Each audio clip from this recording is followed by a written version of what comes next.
madaxweynaha Jamhuuriyadda Federaalka Soomaaliya Mudane Xasan Sheekh Maxamuud oo magaalada Brussels ee dalka Belgium kaga qayb galaya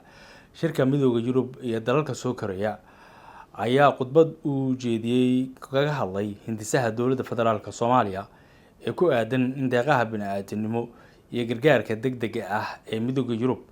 in loo bedelo mashaariic horumarineed iyo maalgashi. Ciidanka amniga Soomaaliya ayaa ku guuleystay in ka badan 80 degmo inay ka xoreeyaan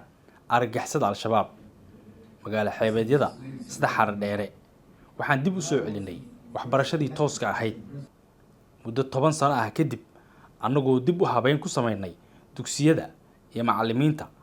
Carruurtana hadda waxay heleen fursad cusub iyo mustaqbal ifaya oo ku hagaya rajo wanaagsan iyo horumar. Madasha midowga Yurub iyo wadamada soo koraya oo sanadkan diiradda lagu saarayay waxbarashada iyo cilmi baarista ayaa madaxweynuhu waxa uu ka sheegay in deegaano badan oo ku jiray gacanta argagixisada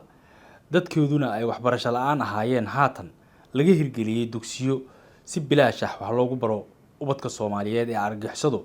ay ku hortaagnaayeen. Madaxweynaha Jamhuuriyadda ayaa khudbadiisii kaga hadlay horumarka waxbarashada iyo qorshaha dowladda ay ku tayeynayso kaas oo ay ka mid tahay in la kordhiyo tirada macallimiinta, horumarinta manhajka iyo agabka tacliinta, xoojinta cilmi baarista iyo dhismaha 200 oo dugsi dadweyne muddada 2 sano ee soo socota si adeegyada waxbarashada loo gaarsiiyo deegaano badan oo ka tirsan dalka. Madaxweyne Xasan Sheekh Maxamuud oo uga mahad celiyay dalalka midowga Yurub doorka gacansiinta ah ay ka geysanayaan cafinta deynta lagu leeyahay Soomaaliya ayaa xusay sida ay muhiimka ugu tahay in la dhameystiro tallaabooyinka ugu dambeeya ee lagu gaarayo yoolkaas.